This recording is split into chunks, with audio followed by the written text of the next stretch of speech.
Hello students, today we're going to talk about chapter 1 of Johnson in ethical leadership and talk about bad leadership from Kellerman. So let's get started with chapter 1. We're going to first start with a quote that I think is a bit alarming, and this is from Oxfam International. I don't know how many of you might have been aware that they came out with this quote at the beginning of 2018, and they said that 8 of the world's wealthiest men own more than half of the world's poorest population in terms of their net wealth. Now, I want you to let that sink in for just a minute. And I know that in the introduction video, I talked about the distribution of resources and its implication for ethical leadership on a global scale. So let that sink in, that 8 of the world's wealthiest men own more wealth than 50% of the world's population, albeit in the poorest region. But when we think about democracy and we think about leadership, is it even possible for us to have that expectation of ethical leadership and fairness and true democracy when there's a concentration of power in the hands of so few? So let's define leadership. We talked about doing that very early on. The book talks about it being the exercise of influence, as I said, influence as part of it, but in a group context where leader has an influence over followers in a group context, and they are engaged in furthering, as I mentioned, those needs, wants, and goals of those followers, and they function collaboratively in order to do this. And they work to shape and share those goals in the way that furthers followers in the direction where they may become leaders themselves. Okay, so let's talk about French and Raven's bases of power. As we talked about the relationship of power to leadership, now we want to talk about the way that leaders use power. They use it in some different ways. And so we're going to look at first positional power, and then we're going to look at personal power. So for positional power, think about power that kind of resides in what we're bestowed through our position. And have you ever, when you think about this, I want to ask if you've ever thought about following somebody absent title or position just because of who they are versus the person who has the position or title and you don't feel like you have that trust in them simply because of their position. It doesn't give them the legitimacy just because of that title. You'd rather follow that other person because they have that expertise, they have that charisma, they have that referent power where you consider them a role model, and therefore they become that kind of leader that emerges. So this is what I'm talking about. There's these different power bases that we utilize or spend as our currency, and they're all very different. So the first one is this legitimacy, which is a positional power. It is the power that we get from the position or title we hold. And I don't want to discount its importance just because it is something that is temporary.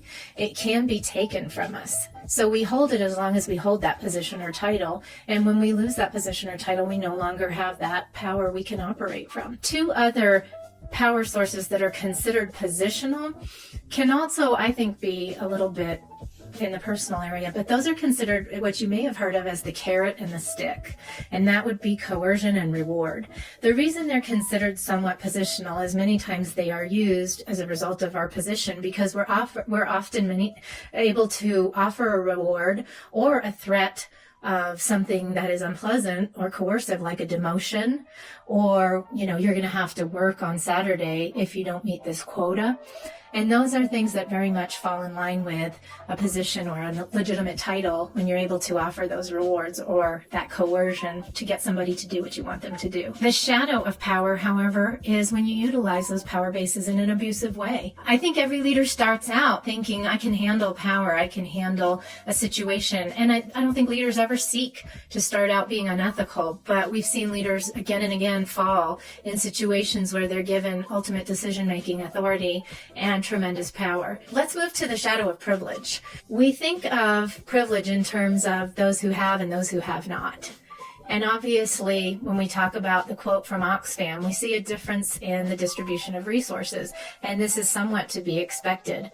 But what we want to guard ourselves against is hoarding privilege as leaders and not recognizing contributions from our followers or from others. Let's look at Tony Hsieh from Zappos. I think he's one of the best examples of a leader who gets it and who gets the idea that if you want to gain the respect and admiration of your followers and to also grow yourself as a leader, you need to guard yourself against excessive privilege. The following video looks at how he has managed to do this in his own self-leadership.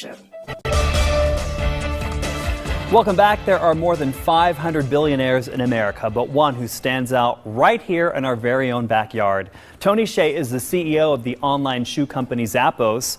ABC's Rebecca Jarvis shows us he is not your typical billionaire. It's 8 a.m. in Las Vegas, and while most of the strip still sound asleep, downtown, a whole different kind of morning.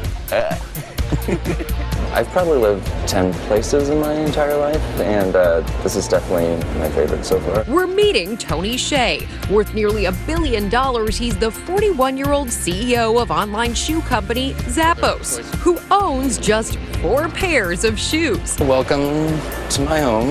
And his favorite place to live, this 240 square foot trailer. Refrigerator, there's a shower, bathroom. Inviting our cameras in exclusively to show us around. This converts into a bed, that converts into a bed, and this is your workspace. Yep. The rent here is $9.50 a month. $9.50 a month. Yeah. So you got a pretty good deal. Yeah. You are definitely different than your typical billionaire CEO. I care a lot more about experiences than stuff. Introducing us to his neighbors, like his pet alpaca, Marley, and 4 chickens. So this alpaca just runs free around here. Yeah. What do And you he likes feed him? carrots. He likes carrots. An unconventional home for what might just be the world's most unconventional CEO, investing $350 million rebuilding downtown Las Vegas. $50 million was to invest in small businesses to help create a sense of neighborhood and community and make downtown Vegas more walkable. And just a few blocks away, Zappos headquarters, where Tony has thrown out the traditional corporate rule book. Come on, Tony. Gone are the titles, dress code, and corporate hierarchy. I love him. Instead, meetings in this Star Wars-themed conference room. Who does the decorating around here? We really leave it up to employees. It's all part of a big push by Tony towards something called a holacracy. Who's the boss? We're the boss. You're the boss. We're the boss. Essentially removing upper management and letting employees run the show. Do you ever fight with each other? No, we love each other. The employees even determine their own salaries. We have a budget that we are allowed, and there's 8 of us that we determine how our pay would be. So, could this be the model of the future? You want to come to work. You want to be here even on your day off. Some say, if the shoe fits. For Nightline, I'm Rebecca Jarvis in New York. Okay, moving on to the shadow of mismanaged information. Think about the importance of having control of information in an organization. Leaders have access to information before others do. They have control of the flow of information. They decide who gets to know what, and they decide what to do with that information. This is a lot of power to have. This is also the potential to fall into dark shadow areas, because if you release information that's confidential, or if you act on information that's confidential and you do something unethical with it, these are things that can cause a lot of problems. Think about WikiLeaks. Think about whistleblowers. These are things that cause ethical dilemmas, and maybe you agree with something that a whistleblower might do in order to bring to light an unethical situation, but maybe the way that the information was, attained was unethical. Does that make the ends justify the means? These are the decisions that leaders have to grapple with in order to go through decision-making processes and come up with the best result. The next shadow is inconsistency. Leaders in this area tend to be the ones who you might think of are those who play favorites. There's a theory called leader-member exchange theory, or LMX, that deals with this issue really well and seeks to explain it in the research. It looks at this idea of in-groups and out-groups, and how leaders should strive to decrease in-groups and seek to have more open-door policy, seek to create partnerships as opposed to just acquaintanceships with followers, and strive to create very strong relations with followers in order to understand those wants, needs, and goals so that they can work collaboratively with followers and truly be leading in a way that is transformational and empowering. The shadow of misplaced and broken loyalties is one that also is a potential problem and shadow area for leaders. I remember an example that was given to me when I was co-teaching this and my co-instructor was kind of tackling this shadow area. And he talked about Benjamin Franklin. And I think that typically we think of Benjamin Franklin as a fantastic leader if we're holding him up as an example. But he actually used him as an example of somebody who had many broken loyalties. And I'll explain why. And remember, we can have leaders struggle in many of these shadow areas, and the important thing is how we overall kind of collect and pick ourselves up in order to correct some of these. But at one point in Benjamin Franklin's leadership career, he was asked to come home from France when he was serving as kind of a diplomat in France to create better relations and gain funding for our revolution. And his wife was incredibly ill, terminally ill in America. And he was asked to return home to basically say goodbye to her.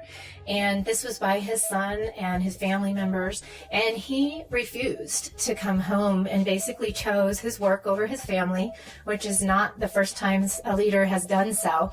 But it created a broken kind of family life at home, and it turned out that it wasn't something that was impossible for him to do. John Adams had gone to France and had relieved him of many of his duties.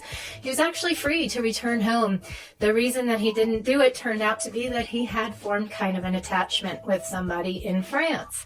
So he, in hindsight, we might judge him rather harshly for choosing one thing over another, but this is the truth of this example, is that leaders are many times forced with really impossible decisions about which to be loyal to in their lives in order to be loyal to their organization, which constituency, which stakeholders, even personal lives such as family. As we get into this is very closely related. It's about leader responsibility. And I want to think back to the BP oil spill in this, and we're going to have a video clip on this in just a minute. But when you think about leaders that we admire greatly, many times it's not those who are perfect. It's not those who make every decision right, but it's those who, even when they make mistakes, they take responsibility for them, and they don't try to shirk that responsibility or blame others. And I think that we admire them because we see strength in that, and we see courage in that, and we also see ethics in that. We see a deep morality in somebody who is willing to admit when they have made a poor decision or when their organization needs to correct something in a very big way. During the BP oil spill, obviously mistakes were made, and there were leaders that needed to take responsibility for that on several different levels, because there were lots of different organizations that had contributed to that. But there's usually always somebody at the very top where we say the buck stops. And that leader was somebody who was eventually let go because of his inability to deal with that situation correctly and his inability to take responsibility. So you'll see in this video clip some of the things that happened in Congress when they were asked about what are you going to do about this and who essentially takes responsibility for it. If each of you would stand. The president of BP America may have taken responsibility today. We will carry out our responsibilities. But he wasn't about to take all the blame. BP, as a leaseholder and the operator of the well, hired Transocean to drill that well. That didn't sit well with the head of Transocean, who was seated just next to him. He signaled that the massive explosion may have stemmed from a mistake made by a subcontractor, Halliburton. These events occurred after the well construction process was essentially complete. The Halliburton executive sitting next to him pointed the finger back at BP. That Halliburton, as a service provider to the well owner, is contractually bound to comply with the well owner's instructions. All three companies worked together on the doomed Deepwater Horizon. Oil giant BP hired Halliburton to seal the undersea well with cement in preparation for drilling, leasing the rig above it from Transocean, the world's largest offshore drilling company. I hear one message, and the message is, don't blame me. With some damage estimates now exceeding $10 billion, BP's head promised lawmakers he would pay all, quote, legitimate claims. Okay, so if it's a legitimate claim, a harm to the fishing industry, you're going to pay. We're going to pay all legitimate claims. If it's an impact for business loss from tourism, you're going to pay. We're going to pay all legitimate claims. To state and local governments for lost tax revenue, you're going to pay. Question mark. All three executives said they are aggressively investigating the cause of the disaster. Was the well properly designed? Were there problems with the casing or the seal assembly? But that wasn't good enough for some senators.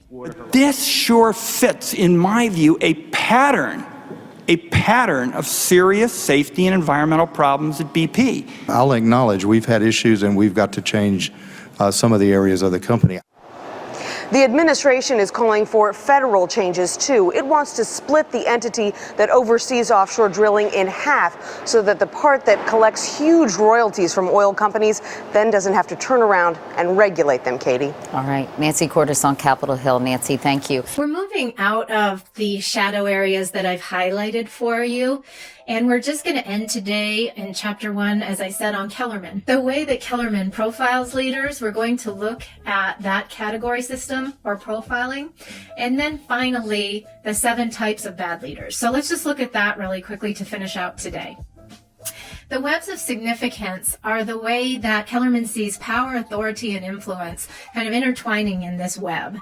And those areas you'll see in her category system as the leader, the followers, and the context. And those are kind of her big 3 that she profiles at the beginning of looking at any leader. And she sees this as a web of significance because she sees it as the primary way leaders are shaped.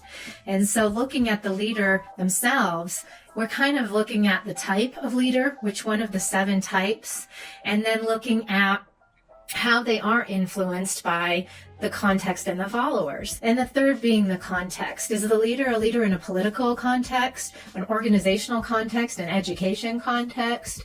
What kind of context is the leader leading in will certainly inform and shape the type of leadership that we will tend to see. Let's move into these leader types and take a look at that, because that becomes incredibly important in evaluating the leader. We're just going to touch on these again, but they're very accessible and they make a lot of sense. The first thing I want you to understand, though, is these are on a continuum. If you think of the continuum as being ineffective to completely unethical, this goes kind of from bad to worse in terms of what Kellerman's understanding or the way she explains it. This means that you've got your combination, if you look at the continuum a little bit, of would you rather be under a leader who is incredibly unethical, but they are unbelievably effective? Or the reverse, would you rather work for a leader who is incredibly ethical, but unbelievably ineffective? So you can trust them and know that what they say is true, but unfortunately, they're unable to get anything done. So let's look at these. On that bottom end of being ineffective is incompetent. That first type just means you're unable or lack the skill or will to complete the task. The next is rigid, unwilling to change or adapt to a situation. And so you become somebody who can't change when change is needed. And temperate is moving up into kind of our middle area on our continuum, and that is someone who is undisciplined. So think about the leader who has no discipline. You never know kind of where they're going to fall. Maybe they are excessive in certain areas. Maybe they actually have a problem with spending, so your budget is never aligned or never, balanced. And this is a problem definitely in leadership, because if you don't have a disciplined leader or you have somebody that you can't trust, you have a problem. There's some great examples in the Kellerman text for this. Callous is right in the middle there at uncaring and unkind, and this becomes problematic because we know our definition of leadership includes somebody who is willing to care for followers' needs, wants, and goals. So if you have a leader who's unwilling to do that, you have a big problem. We move into this top area with corrupt, willing to commit criminal acts in order to accomplish tasks. And then insular, the leader who isolates themselves and removes themselves from followers altogether, becomes withdrawn. And the last one is evil. pretty self-explanatory.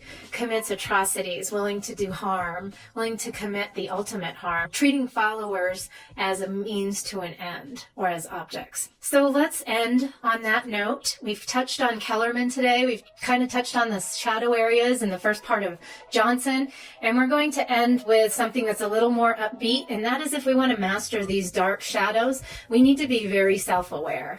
We need to acknowledge that we have the potential to fall into these areas and not to be naive about that. We need to guard against it, and we need to continually check ourselves and ask others to check us as well. Thank you so much. Imagine, if you will, sitting down to your morning coffee. So in chapter 1, we talked about these shadow areas, and in chapter 2, before we move to our next module, we're going to be looking at some of the reasons for our ethical failures, or the reasons that we cast shadows as leaders.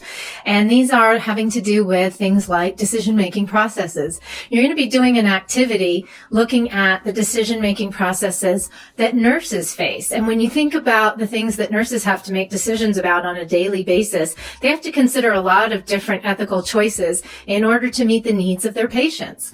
So you're going to be looking at 4 different video clips, and I'm going to be asking you to apply themes from the chapter in the different areas of motivations for decision making, or what we call the internal enemies or monsters. You're going to be looking at faulty decision making and where we go wrong in decision making processes or pitfalls.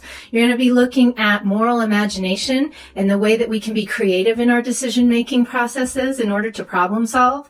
And you're going to look at some of the contextual pressures that we may have in organizations that kind of would reward us to be unethical in our decisions, such as if you work for an organization that's based on sales, and they would reward you for fudging numbers to make your sales look better so the organization looks better, just as an example. So those are the things that are in chapter 2, and now you're going to be working with those themes and concepts as you look at these next 4 videos and address some of those things in these questions.